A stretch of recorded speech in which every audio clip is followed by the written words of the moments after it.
Nós paramos no nosso último encontro aí, no versículo, terminamos o capítulo 4, né? Sobre o capítulo 4 a gente terminou, Jesus estava em Caná da Galileia,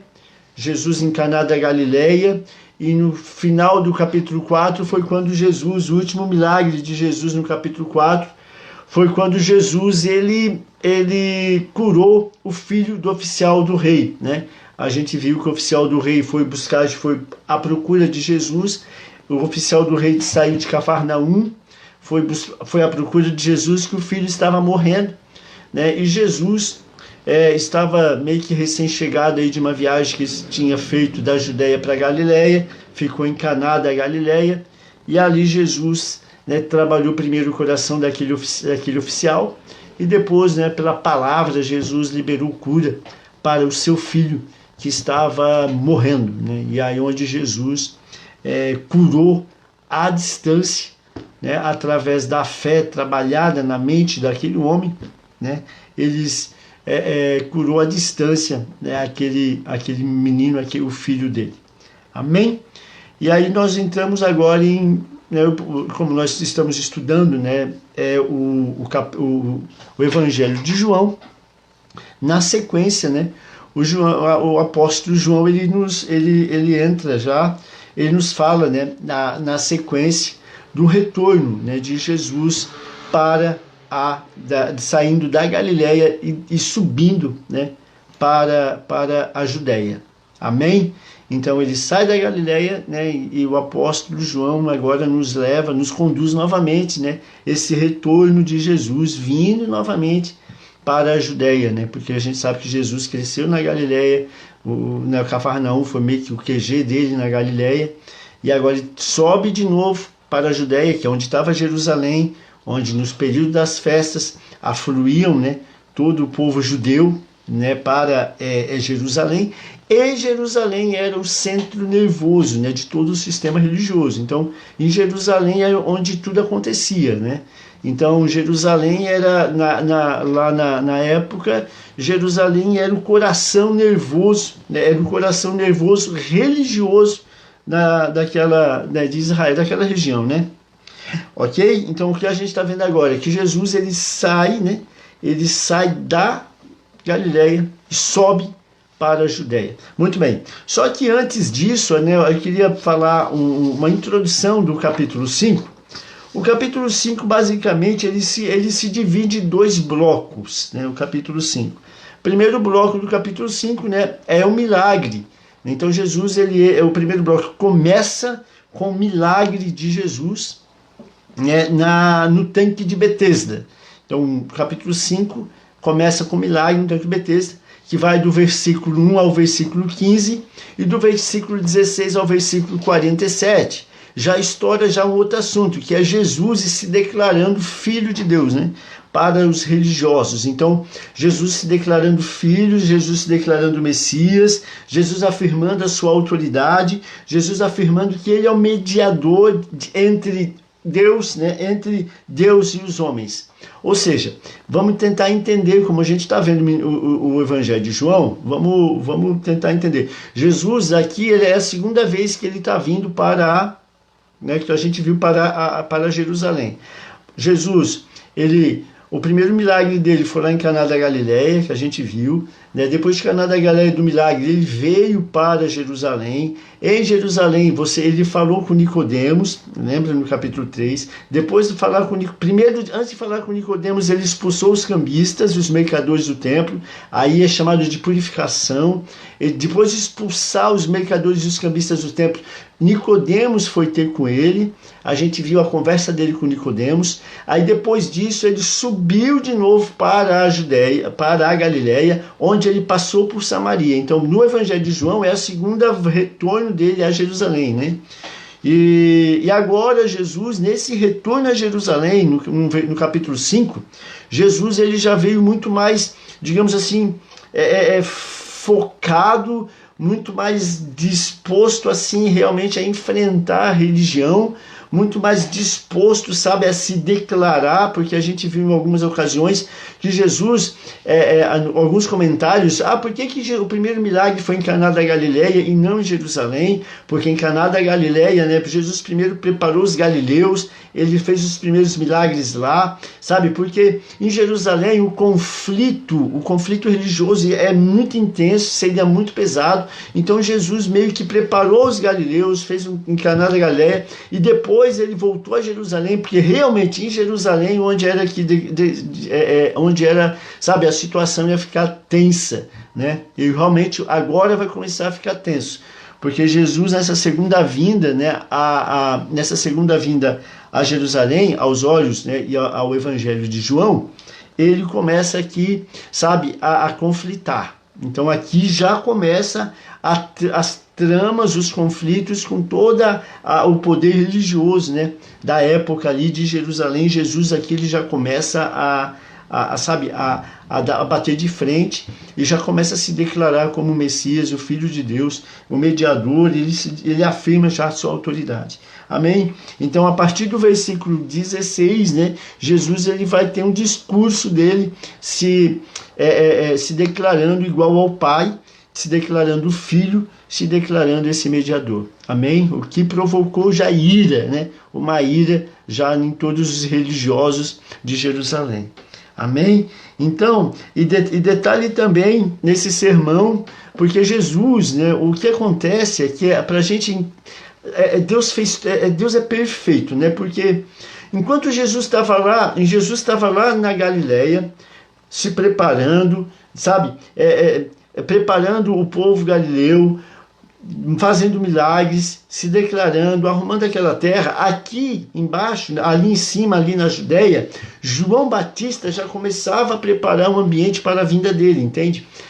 Olha só, porque a gente viu, né, o embaixador, João Batista era a voz que clamava. Então, enquanto o Messias estava lá na Galileia, aqui na Judéia, João Batista ele já estava preparando o ambiente para a vinda de Jesus para a Judéia, né? Então, vocês olhem como Deus...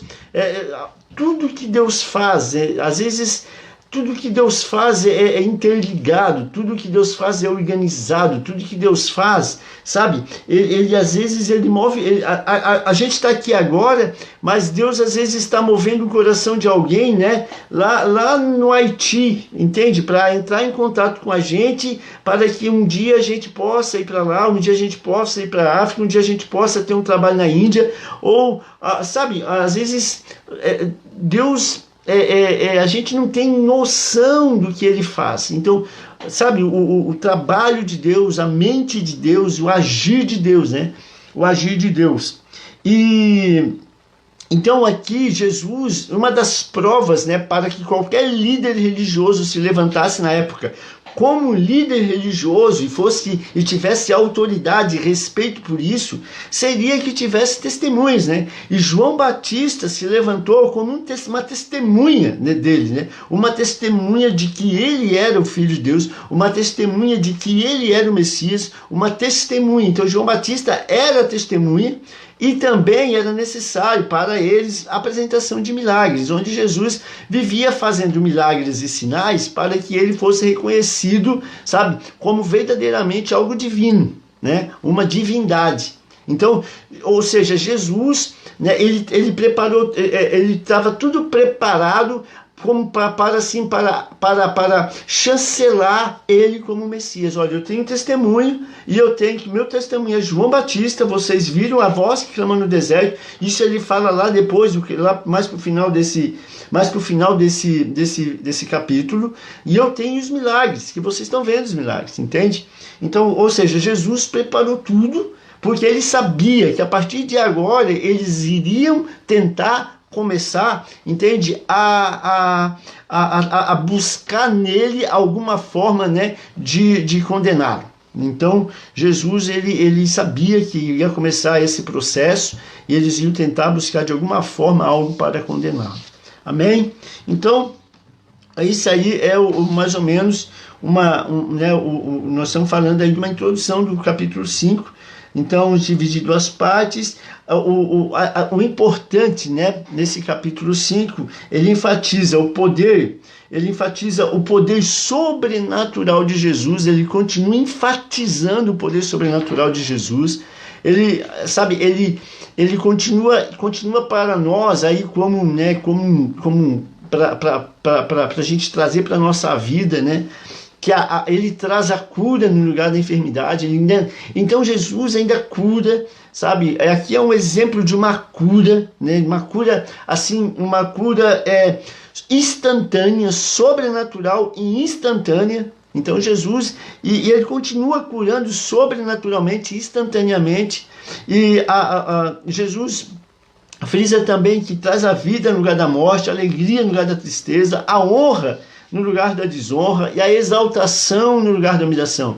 Então isso já é um ponto assim até para uma pregação, né? Jesus, aquele homem lá, 38 anos, sabe, mendigando, paralítico, parado do lado daquele tanque, né? E aí Jesus passa por ele, vai naquele lugar, chega em Jerusalém, no centro religioso, onde é que ele vai? Vai lá no tanque de Betesda, né? Ele não vai lá nos oficiais, ele não vai lá na grande corte, na grande, né, cúria religiosa, não, ele vai lá nos doentes, ele vai lá naqueles desesperados, ele vai lá naqueles que sem esperança, ele vai justamente lá nos fracos, ele vai naquele lugar, sabe, naquele lugar para ele manifestar o amor, manifestar a misericórdia, manifestar o poder de Deus e manifestar principalmente, entende? Principalmente, né? Mostrar para nós o valor que o Senhor dá para os pequenos, né? O valor que o Senhor dá para os humildes,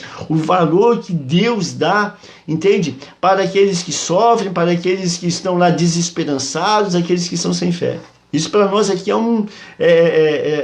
para nós, esse início do capítulo 5, para nós, ele fala muito do coração do Pai, né? Do coração de Deus. Amém? Do coração do Senhor. Aqui acontece o seguinte, essa cura no tanque de Betesda, e é interessante a gente falar isso, né?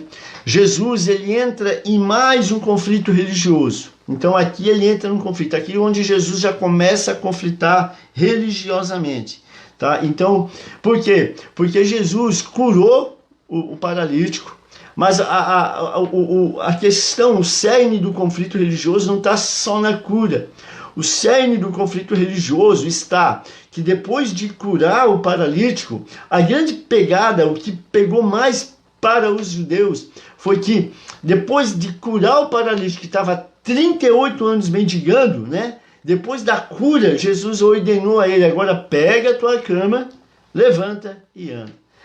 O pegar a tua cama, esse aí que foi o ponto, entende? O ponto de conflito, o ponto conflitante nessa situação. Foi o fato, né, de um paralítico, por ordem de Jesus, ter pegado a sua cama e andado no dia de sábado, porque era absolutamente proibido transportar qualquer coisa no dia de sábado. E aí Jesus ordenou para aquele homem, olha, pega tua cama e anda. Ou seja, e aí a gente vai entrar, se der tempo, no tal do legalismo religioso, né? Ou seja, o cara ficar 38 anos paralítico, doente, né, pedindo a misericórdia lá, isso... Agora, o cara foi curado, sabe? Saiu de um estado, né, de inércia, né, 38 anos, e aí os caras foram pegar justamente o ponto conflitante, foi, por que tu tá carregando a tua cama? Entende? Ou seja, não houve uma maravilha, né? Eles não se regozijaram no fato do milagre. Olha como o coração do ser humano né? Eles não se regozijaram no fato do milagre. Mas o que é que eles fizeram? Eles ficaram bravos, ficaram enfurecidos, a ponto de já começar a conspiração para matar Jesus, né? Porque o cara andou. Entende? Olha o que a mente religiosa, né? A mente, sabe, cauterizada faz, né? A mente cauterizada, ela perde o senso do amor, porque se tivesse amor, eles estariam felizes, sabe, por a vida daquele homem ser restaurada, né? Mas no entanto não acontece isso. No entanto eles ficaram bravos, né? Houve todo um levante, Porque ele estava carregando a sua cama no dia de sábado. Ou seja, é mais importante, né? É mais importante, assim, os rituais, é mais importante, sabe, as ordenanças religiosas do que o ser humano.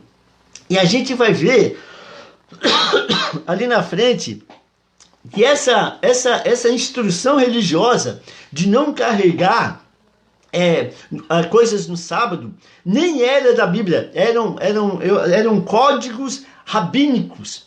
Então nem era uma ordenança de Deus, mas o fato de eles não poderem carregar nada no sábado era um código rabínico. Então era algo muito da religião, muito, sabe, especificamente do homem, entende? Mas, no entanto, isso foi ponto conflitante.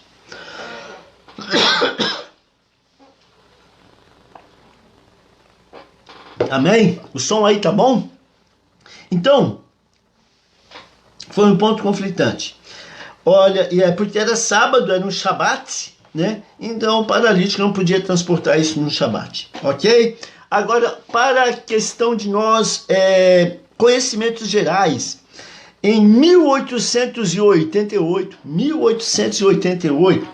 durante os reparos na igreja de Santa Ana, lá em Jerusalém, 1888, então recente, né?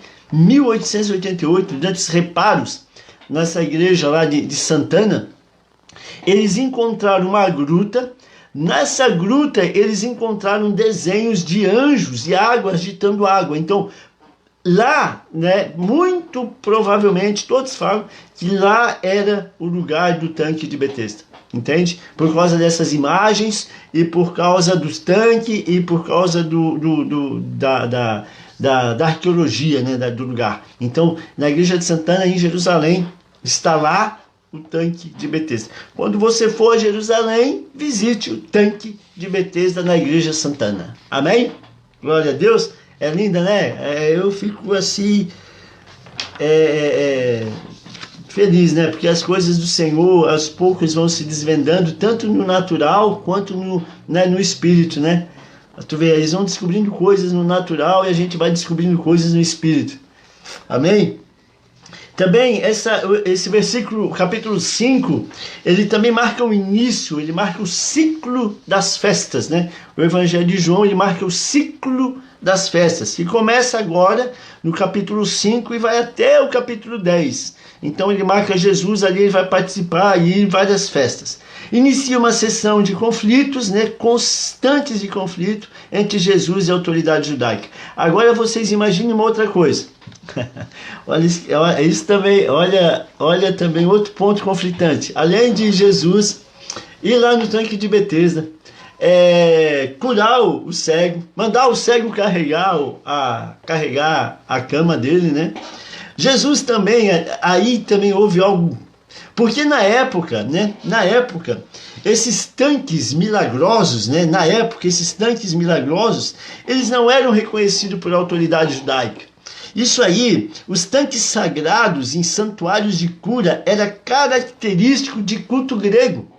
Então, aquele tanque, sabe, aquele tanque, e tudo a história que que envolvia, toda a história que foi criada em volta do tanque de Betesda, né? Isso era uma tradição, era culto grego, ou seja, não era reconhecido por autoridades judaicas da época. Até nisso Jesus também ele já foi, sabe? Ele já deu já foi um ponto de conflito, porque ali a autoridade não reconhecia, né? Não reconhecia esse tipo de milagre vindo de Deus. Isso era culto grego, então isso conflitava. Amém? Então isso era completamente ignorado pela religiosidade, era ignorado pela religião. Porém, as pessoas, por que curavam? Existia lá, existia toda a crença da cura. Então as pessoas, né, eles ignoravam toda essa digamos, essa negativa religiosa judaica, entende? E eles ignoravam isso em função da cura. né? Entende? Então, e as pessoas afluíam para aquele lugar, os doentes afluíam, por quê? Porque curava. Então eles ignoravam, os judeus diziam, mas isso não é de Deus, mas curava. Então, o popular, né, geralmente eles ignoravam essas tradições, né, essas contradições religiosas, e eles iam lá para ser curado naquele tanque. Então foi outro ponto também onde Jesus ele conflitou com a autoridade, porque para eles isso não era de Deus. Amém? Muito bem, tudo começa com mais um milagre, a cura do homem de 38 anos, paralítico há 38 anos. Interessante, né, porque talvez a gente vá falar lá na frente, mas 38 anos o cara paralítico, né, ali esperando a cura, né, praticamente Jesus nasceu e esse cara já estava esperando ser curado, entende? Jesus nasceu, quando Jesus nasceu ele já estava esperando a cura. E detalhe também que existe uma linha teológica, uma linha assim, não teológica, mas uma linha de estudo, que esse 38 anos, ele está tentando meio que corresponder ao tempo que o povo vagou pelo deserto, em busca da terra prometida. Então tem uma linha de estudo que fala que esse 38 anos está relacionado ao tempo que o povo peregrinou, né? E saindo do período de escravidão para o lugar da liberdade, isso prometido por Deus, a Terra Santa. Amém? Então também tem uma linha, né, de estudiosos que associam esses 38 anos com esse período. O fato da cura ser já no sábado provocou grande controvérsia, já falei. Jesus é acusado de violar a lei, já falei. Foi acusado de ser um blasfemador, de blasfemar o nome de Deus. Então aqui já começou o conflito justamente com a autoridade, né? Uma das autoridades mais fortes da época, que eram lá os fariseus, que era a autoridade judaica da época. Detalhe, né, detalhe importante, Jesus voltou para esse lugar, né? A gente vai ler no período de festa. Então, festa, Jerusalém ficava cheia de gente. Então, Jesus foi para um local onde estava cheio de gente, justamente para agora se declarar, né, como Messias, como Filho de Deus, sabe? Como aquele que tem a autoridade e aquele que é o mediador entre Deus e os homens. Ok? Aí começou a perseguição, o legalismo, a rigidez religiosa e o Senhor... Ok. A rigidez religiosa, a gente já vamos falar mais um pouquinho lá para frente. Amém? Então foi só um início, um prólogo, né, do que a gente vai começar a ver, que é esse capítulo 5 de João. Vamos lá então, capítulo 5, começando com o versículo 1, que diz assim: Depois disso havia uma festa entre os judeus e Jesus subiu a Jerusalém. Então, depois disso havia uma festa entre os judeus e Jesus subiu a Jerusalém. Versículo 1. Essa festa, bom, em primeiro lugar, o depois disso. O depois disso não está especificado quanto tempo que faz, né? Lembrando que a gente, quando paramos o capítulo 4, ele estava lá em cima, na Galileia. Aí esse depois disso, né? A gente não sabe depois disso o que, tá? Mas alguns estudiosos dizem que esse intervalo indefinido de tempo vai mais ou menos de 1 ano a 1 ano e meio, tá? Esse depois disso, né? Então o apóstolo João aqui abre um gap, né? Abre um espaço de tempo de mais ou menos 1 ano, 1 ano e meio. Alguns estudiosos falam isso, esse depois disso. Havia uma festa entre os judeus. Essa festa também não é especificada, tá? Alguns falam que é Páscoa, né, o Pessar. Outros falam que é Tabernáculo, que é o Sukkot. Mas não tem nada especificado, não tem nada definido. Então essa festa também não está clara qual festa era, ok? E o que é claro é uma coisa, né? É que são 3 festas de peregrinação. Isso a gente tem falado nos cultos, né? O judeu celebra 3 festas de peregrinação, que é aquela festa de afluência, onde todo o povo, né, todo o povo judeu, eles iam, né, para Jerusalém para celebrar essa festa, né?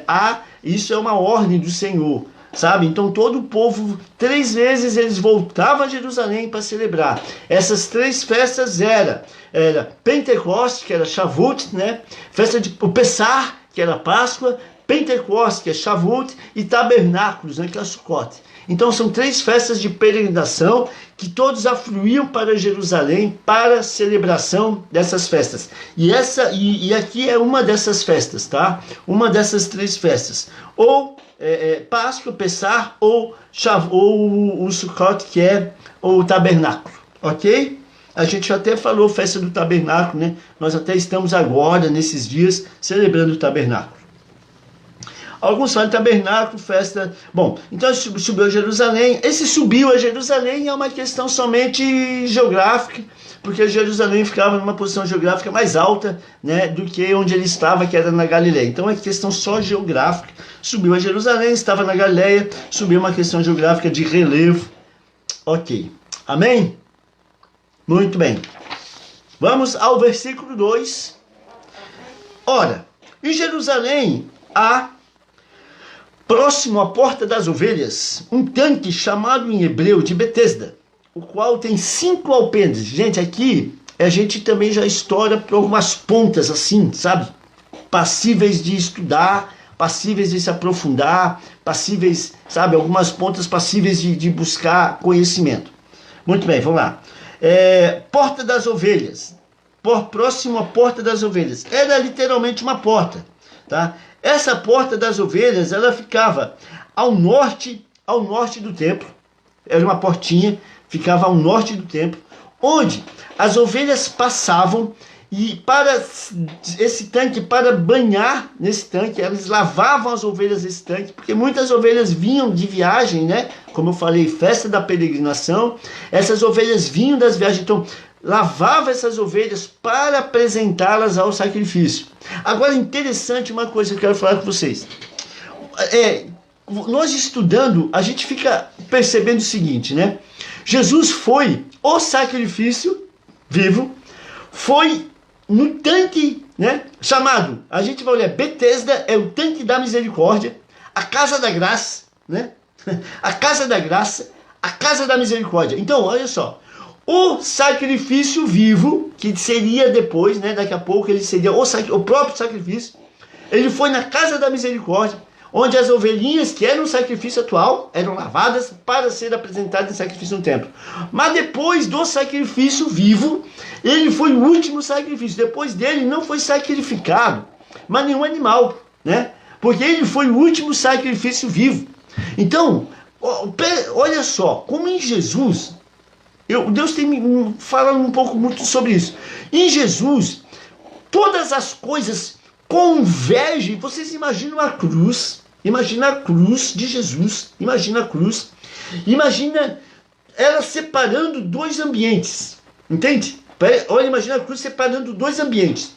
O primeiro ambiente, tudo converge na cruz, e depois da cruz ela tem uma influência. Então, olha só, a gente viu que Jesus, lá no João 7, que a gente pregou agora, em João 7, ele disse, olha, eu sou a água. Ou seja, essa água que vocês iam pegar no tanque de Siloé, eu sou a água. Ou seja, e vocês que creem em mim, essa água fluirá, né? Do seu ventre fluirão rios de água. Eu sou a água, e essa água vai fluir de você se você crê em mim. Ou seja, vocês não precisam mais fazer esse rito cerimonialístico de vir todo ano aqui no tanque de Siloé pegar água. Porque eu sou a água e essa água vai estar dentro de vocês. Ou seja, eu, né, em mim mesmo, eu trago para mim esse ritual de pegar água no tanque de Siloé. Porque eu sou a água e a partir de mim, vocês, aquele que crê, essa água vai verter de vocês. Ou seja, encerrou ali. Falamos da flauta. Falamos da flauta. Eu sou o transpassado. Eu sou o transpassado. Nós falamos do vento. Eu sou o espírito, né? Depois da morte, o espírito. Ou seja, tudo termina nele. Agora, a questão do sacrifício. Eu sou o sacrifício. Ele olhou assim aquelas ovelhas. Daqui, sabe, ele via aquela situação. Daqui para frente, depois de mim, né? Nada disso vai cessar, porque eu sou, sabe? Eu sou o que converge todas as coisas. Aí depois de mim, né? Eu estarei em vocês e aí eu terei influência sobre a vida de vocês. Então é tipo assim, convergência e influência, entende? Tudo converge nele E quando a gente recebe ele, a gente passa a viver sob a influência dele. Entende? Mais ou menos. Então, aqui, e ele estava nesse lugar, né? Esse lugar onde as ovelhinhas eram lavadas, onde eram apresentadas para o sacrifício. Então, realmente, essa porta era uma porta das ovelhas, de verdade, passava as portinhas, era lavada, tá? Ia para o sacrifício. Um tanque chamado em hebreu de Betesda. Então, havia um tanque chamado em hebreu de Betesda. Betesda significa, em hebraico, Bet-Sda, ou Bet-Shesed. Em hebraico, Bet-Sda ou Bet-Shesed, que significa lugar de derramamento, que significa casa da graça, que significa casa da misericórdia. Então Jesus chegou aonde? Na casa da graça. Chegou aonde? Na casa da misericórdia. Para fazer o quê? Para liberar um grande milagre para aquele que crê. Entende? Que crê nele. Por quê? Para aquele homem receber o milagre, ele precisou o quê? Crer de uma forma sobrenatural. Amém? Então ele precisou. Então ele entrou na casa da misericórdia. Na casa da misericórdia ele destravou um milagre. Um homem que estava paralítico há 38 anos. Então Betesda, casa da graça, casa do derramamento, casa da misericórdia. Ele chegou na casa da graça, na casa da misericórdia, na casa do derramamento e ali liberou o milagre. Amém? Muito bem. Betesda, o qual tem 5 alpendres. 5 alpendres. Aí a gente pode pegar os 5 e estourar. Na época, os 5 alpendres significava para muitos os 5 livros da Torá. O Pentateuco, os 5 livros escritos por Moisés. Então, fonte aponta para a graça, aponta para a misericórdia. Sabe? Os alpendres, os 5 alpendres, remete aos 5 livros, remete à palavra de Deus. Ou seja, as portas. Alpendres são portas, eram 5 portas, parece que eram 3 na frente, 2 atrás, ou ao contrário, mas eram 5 alpendres, 5 portas, se representando a palavra. Então, pela palavra chega-se ao milagre, pela palavra chega-se à casa da misericórdia, pela palavra chega-se à casa da graça, pela palavra, entende? Tu chega ao Senhor. Olha, amém? Então eles lá associavam esses 5 alpendres, 5 portas, à palavra, ou seja, a palavra é a porta. Então esses alpendres é um conjunto de portas, colunas, que representavam na época para muitos a palavra, a Torá, o Pentateuco, os livros escritos por Moisés. Ok? Alpendres. São entradas ou portas simbolizando os 5 primeiros livros da Bíblia escritos por Moisés, Torá, o Pentateuco. Já falei, Torá, o Pentateuco. Essas ovelhinhas eram oferecidas em sacrifício, eu já falei também. Amém? Então, olha só o versículo 2, né, o que já abre para nós. O quanto há de profético, né, que a gente pode meditar e a gente pode orar, entende? Os 5, né? Os 5 alpendres, 5 portas. Os 5 na palavra, os 5 biblicamente falando, ele fala em responsabilidade. 5 é o número da responsabilidade com Deus, sabe? São 5 ministérios. Né? São 5 ministérios. O Senhor pegou 5 pão, 2 peixes e alimentou multidões. Pães são palavra, né? 5 pão, pão é palavra. São responsabilidade do Senhor. As 10 virgens, 5 eram prudentes, 5 eram nécias. Davi, quando foi enfrentar Golias, ele levou 5 pedras. O 5º reino mencionado por Daniel, é o reino de Cristo. Então, se nós pegar já esse versículo 2 e começar a estourar ele, a gente já abre assim um leque, entende? De conhecimento, de aprofundamento, né? Só os 5 alpendres, palavra, né? Pão, palavra, pedra. Cara, aí a gente pode, assim, começar a deixar Deus falar para o nosso espírito e a gente pode crescer muito nisso. Amém? E assim a gente passa para o versículo 3, que diz assim: nestes jazia grande multidão de enfermos, cego, coxo e paralítico, esperando o movimento das águas. Então, o povo estava ali, né, esperando esse movimento das águas. Agora, esse movimento das águas, tá? Esse movimento das águas é importante a gente falar, né? Era um culto, era uma crença popular grega.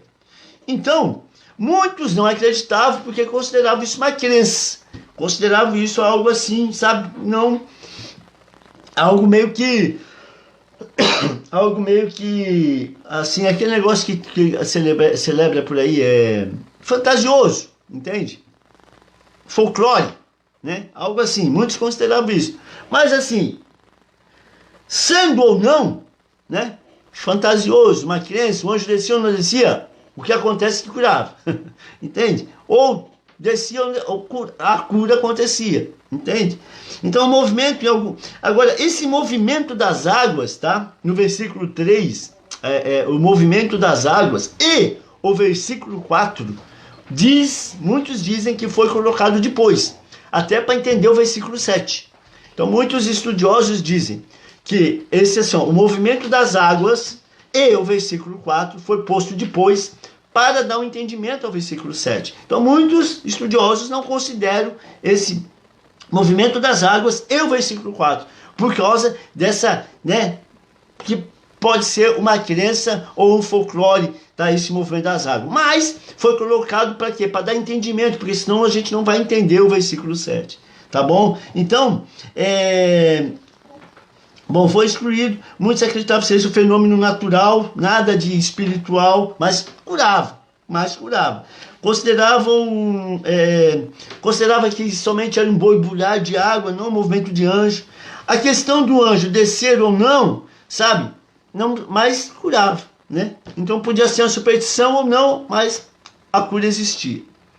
O fato é que ali algo acontecia, a cura era uma realidade. Porém, é muito provável que o judaísmo oficial não aprovasse a superstição associada ao provável poder de cura, tá? Então, ali, ó, vocês viram por causa do conflito, porque o judaísmo oficial eles não aprovavam, eles achavam que aquilo ali não curava, eles achavam que preso aquilo ali não tinha nada de divino. E Jesus foi justamente ali fazer um milagre. E ali, depois dali, ele se declarou filho de Deus. Entende? O homem não era brincadeira. O homem, ele ia ele foi ali, onde os homens não acreditavam. Olha, fez um milagre no cara. Entende? Esse Jesus é fantástico. Amém? Vamos ao versículo 4. Porquanto o anjo descia em certo tempo ao tanque e agitava a água. O primeiro que ali descia, depois do movimento das águas, se sarava de qualquer enfermidade que tivesse. Ou seja, esse versículo 4 eu falei que muitas traduções não tá, né? Eles não colocam, tá? Esse versículo, ó, tem uma observação. Esse versículo pode ser que não seja original. Pode ter sido posto por algum escriba familiarizado com a tradição de cura de Betesda. Mas ele explica o versículo 7. Senão ficaria mais complicado de entender. Esse tanque é ignorado por grande parte. Aí eu já falei isso, tá? Então, ou seja, o anjo descia, agitava a água do tanque e o primeiro que ali chegasse era curado, ok? Assim, ou divino ou não, a cura acontecia. Amém? Aqui, interessante, tá? Aqui fala de misericórdia. A casa da graça, a casa da misericórdia era cheio de misericórdia. Por quê? Porque não fala em fé. Não diz assim, aquele que tem fé e entrasse. Não fala em fé. Ele fala aquele que era curado, aquele que entrasse. Mas para entrar ele tinha que ter fé. Entende? Então a misericórdia curava, né, pela fé que fazia com que a pessoa entrasse no tanque.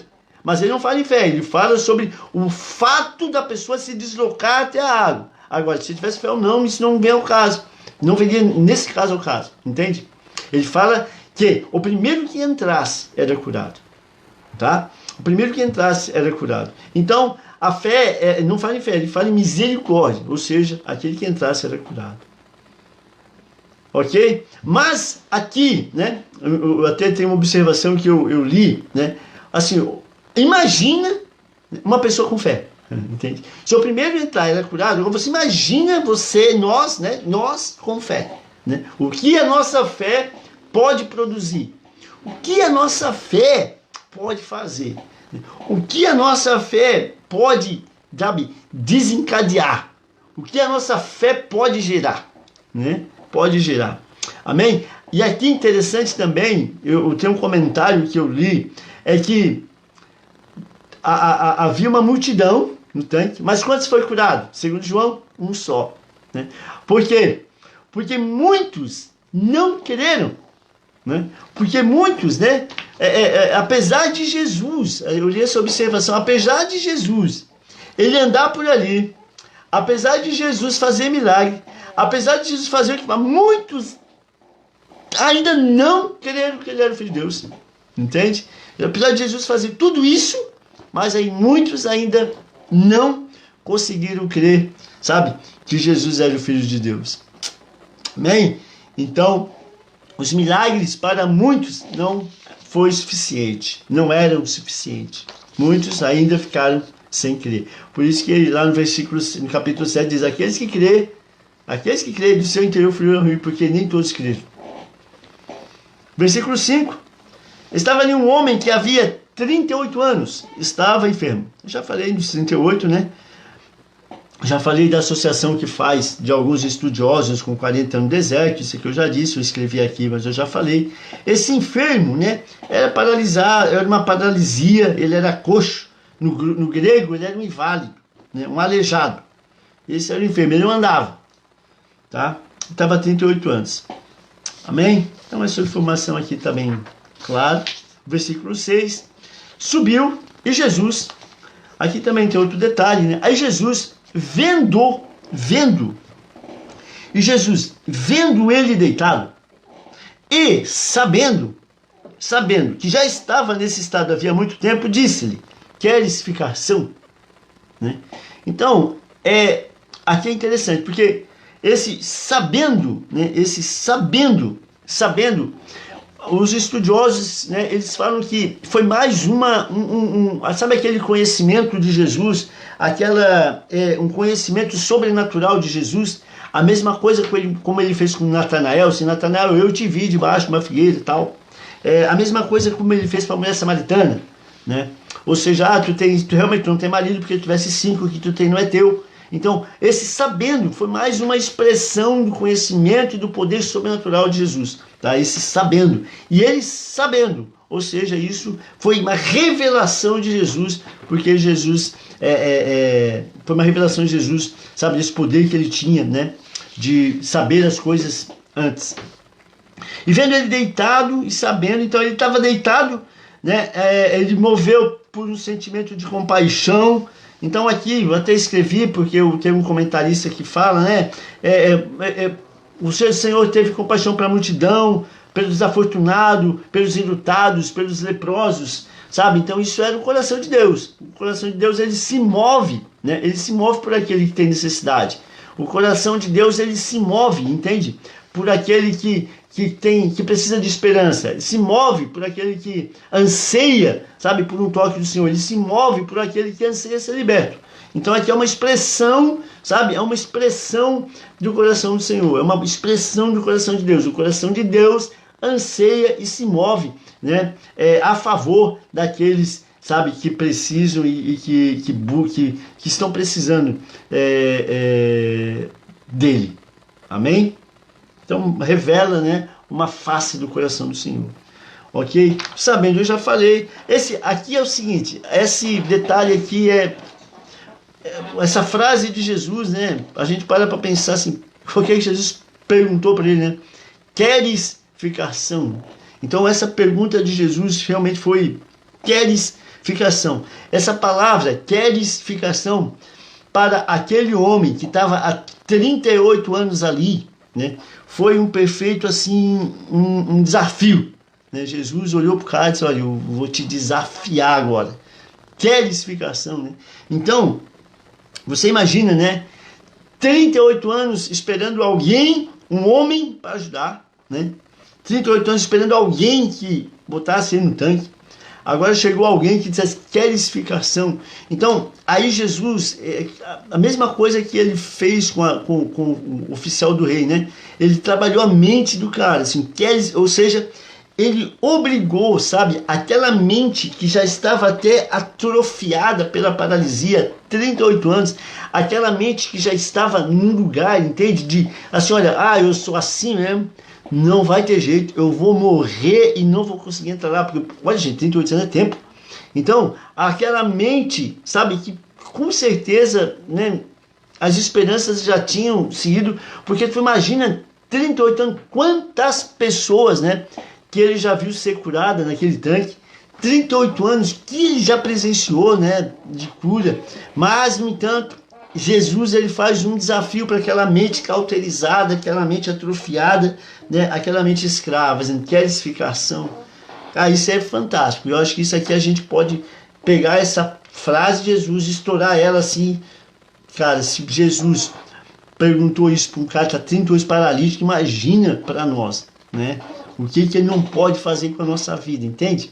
Se nós estamos conhecendo Jesus através dos olhos do apóstolo João, né? Uma frase dessa que Jesus faz para um homem que está 30 anos ali paralítico, né? Aleijado, imagina, entende? O que ele pode fazer, né? Na minha e na tua vida, entende? Basta o quê? Crer, né? Basta o quê? Crer. Então, esse querificação, ele representa um grito, né? Um grito à liberdade. Né? Jesus querificação é um grito à liberdade, né? De uma escravidão de 38 anos. Sabe? Um grito, eu até escrevi, né? Um grito que ecoa no vazio da descrença. É um grito. O cara já estava... Aí, de repente, eu vi aquela voz, né? Querificação. Isso... Né? E aí, no versículo 7... No versículo 7, o enfermo responde: Senhor, eu não tenho homem algum que quando a água é agitada, me coloca no tanque. Mas, enquanto eu vou, desce outro antes de mim.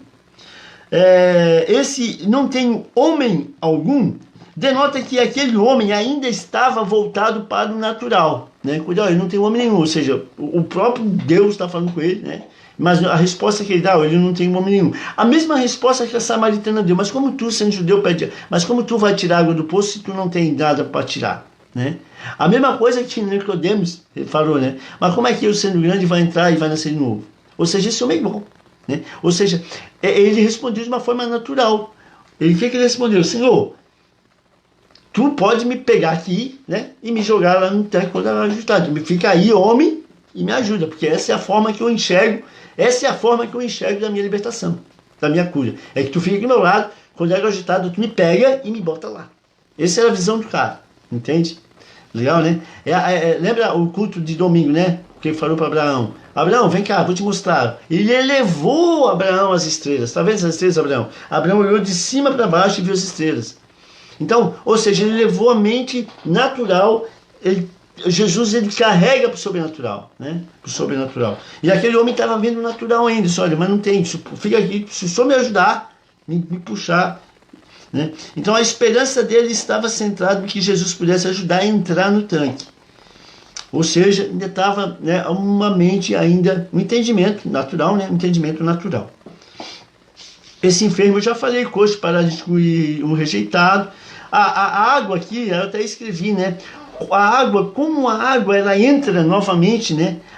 Enquanto a água é agitada. Então, como a água, o elemento água, né? Ele entra na história de Jesus, ele entra na história bíblica. Como se a gente pegar o elemento estudar a água, né? Olha o quanto a água ela aparece, quanto a água ela é citada. Como a água. Só que aqui Jesus é essa água, né? Ou seja, a água que se movimentava lá, que dava cura, Jesus era a própria água, que agora ia curar ele sem ele precisar ir lá, entende? Ou seja, essa água viva, né? Ele é a água viva, né? Ele é a água que cura, entende? Ele é a água, não era mais preciso ele descer lá na água, e a água estava ali, não é preciso mais ela beber, a mulher samaritana beber da água, né? Porque a água que ele der, a água que ele vai dar, ela nunca mais vai ter sede. É fantástico essas paradas do Senhor, né? Entendeu? Ali ele é água, e então a água estava do lado dele, a água que dá vida e a água que cura, né? A água que dá vida e a água que cura estava do lado dele. Ou seja, foi só Jesus aparecer como água viva e ele curou aquele homem. Amém? Vamos ao versículo 8. Jesus diz, aqui é um fantástico, né? Jesus disse, levanta-te, toma tua cama e anda. Cama era um leito, né? Muito provavelmente era feito de palha, né? Eles enrolavam, muito provavelmente era feito de palha. Podia ser enrolado e carregado. A tradição judaica interpretava a lei do sábado de modo a proibir que qualquer tipo de peso fosse transportado. Fica claro aqui pela situação do homem que foi curado, que Jesus, que pegar a sua cama e sair não significava uma violação, imagina, sabe? Porque o cara tava lá, para 38 anos, já falei isso, né? Pegar a cama e andar, cara, eu fui curado. 38 anos ali, a religião não me curou. Só que a água viva, quando veio, a água viva me curou, entende? Eu estava 38 anos ali, né? Cara, eu fui curado quando a água viva chegou. Então, quando a água viva chega, ela cura, né? Entende? Então ele entendia que não era violação do sábado, porque, violar já estava ali paralisado. Versículo 9. Logo, esse logo aqui é um, né? Logo, né? Não sei como é que está a tua tradução, mas a minha está logo. Aquele homem ficou são, tomou a sua cama e partiu. Aquele dia era sábado. Então logo, esse logo é imediatamente. Quando Jesus disse, né, no versículo 8, levanta-te, toma a tua cama e anda, ou seja, o que é a palavra, né? Jesus liberou a palavra. Lembra lá do versículo final do versículo 4, que Jesus liberou a palavra, né? Vai, o teu filho vive. Palavra, né? Vai, o teu filho vive. Aqui Jesus liberou a palavra de novo. Levanta-te, toma a tua cama e anda. Ou seja, tu está tendo duas palavras, mas pela palavra, levanta-te, toma a tua cama e anda. Imediatamente. Esse logo é imediatamente. Né? Imediatamente. Sob o comando da palavra, aquele homem pegou a sua cama, tomou a sua cama e partiu. Ficou são, tomou a sua... Ou seja, Deus, aí Jesus, né, liberou a palavra para todo o corpo, né, físico. Vocês imaginam, né? O que aconteceu no corpo daquele homem? Atrofiado, 38 anos, né? Muitos movimentos sem órgãos, sem movimento, atrofiado, né? De repente, por uma palavra de Deus, né? Restabelece lá a musculatura, a carne, né? A articulação, o sangue. Olha só o poder, né? Né? No corpo daquele cara, né? Sabe? Porque para pensar isso, né? O fisiológico, né? Fisiológico, acho que fala, né? O que aconteceu, né? Na parte, sabe? Dele. Né? Porque a gente disse, levanta-te, ali, mas o que aconteceu nele, né? Ele estava atrofiado, olha todo, né, o dunamis, né? O poder da palavra, né? Naquela criatura que logo aquele homem ficou são. Imagina, pegou a sua cama e vazou. Sábado, né, era o dia do Shabat, dia do Senhor, o dia sagrado para o judeu, já falei isso, né? Esse fato gerou tensão entre o judeu, a violação da lei do sábado. Isso aí, essa violação da lei do sábado, do Shabat, só para a gente entender, está lá em Êxodo, capítulo 31, versículo 12, que diz assim, e ao primeiro dia haverá santa convocação, nenhuma obra se fará nele, tenho sem o que cada alma houver de comer. Isso somente aprontareis para vós. Entende? Então isso aí foi assim, absolutamente um legalismo, era uma lei do Shabat, até hoje em Jerusalém tem o Shabat, tá? Até hoje tem o Shabat. Então, até hoje os judeus celebram o Shabat. Então aqui era sábado, era dia do Shabat. Amém? Então os judeus disseram ao homem, os judeus disseram ao homem curado, é sábado, não te é lícito levar a cama. Ou seja, um legalismo religioso. O homem foi censurado, sabe? Na verdade, aquele homem ele não estava infringindo nenhuma regra bíblica, não era nenhuma regra bíblica. Aquele homem estava, na verdade, infringindo um código rabínico, que eu falei para vocês já, que proibia a condução de um objeto de um lado para o outro. Então era uma lei do homem, existia uma lei religiosa que não podia conduzir um objeto de um lado para o outro, e aquele homem não estava infringindo a lei, Moisés, ou Torá, não, era um código rabínico criado pela religião, criado pelo homem, e isso fez com que aquele homem fosse censurado por estar carregando sua cama, ao qual ele ficou 38 anos lá deitado, sabe? Coxo, né? Depois de curado, carregando ali, sabe? Isso foi a censura que ele teve.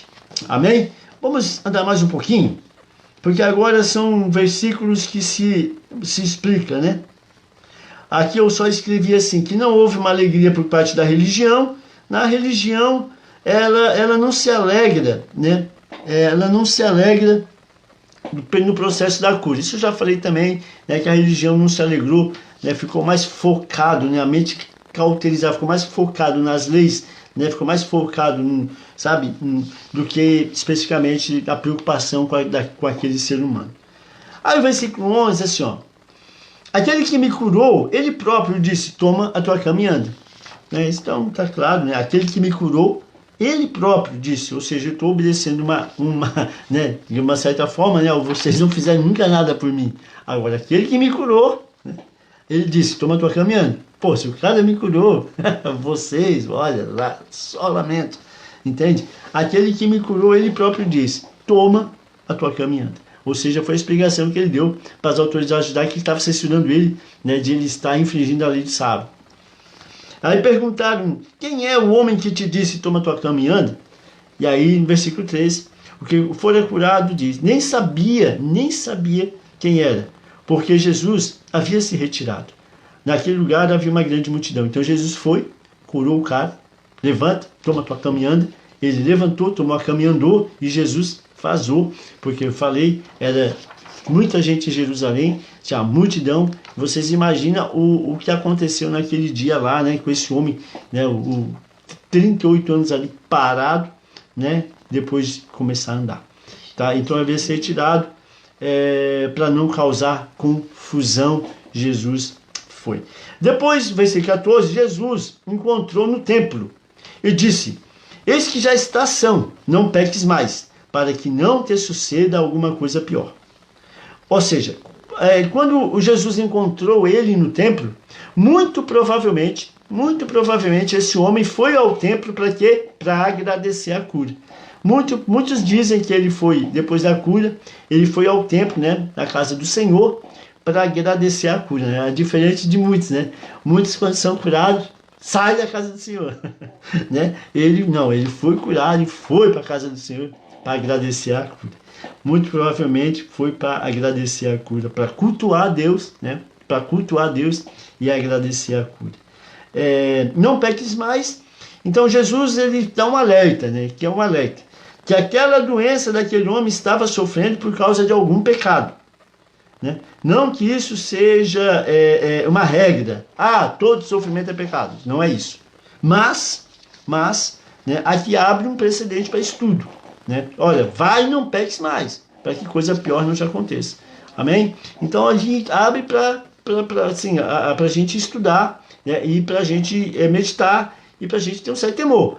Né? O pecado, né, o que o pecado gera? O pecado gera morte. Né? O pecado gera morte. Então, olha, vai, não peques mais, para que não te aconteça coisa pior. Então, Jesus olha aquilo, agora tem uma vida, né, uma vida decente. Ou seja, aquele negócio que eu falei, né, tu encontrou ali, né, o ponto de convergência, agora viva no ponto de influência. Deixa eu influenciar, o Espírito Santo influenciar a tua vida. Entende? É a convergência, ponto de convergência, ponto de influência. A partir de agora, viva baseado no ponto de influência do Espírito Santo de Deus, para que não te aconteça coisa pior. Então isso aqui, né, para a gente meditar. Eu escrevi aqui também, pode se referir ao juízo eterno.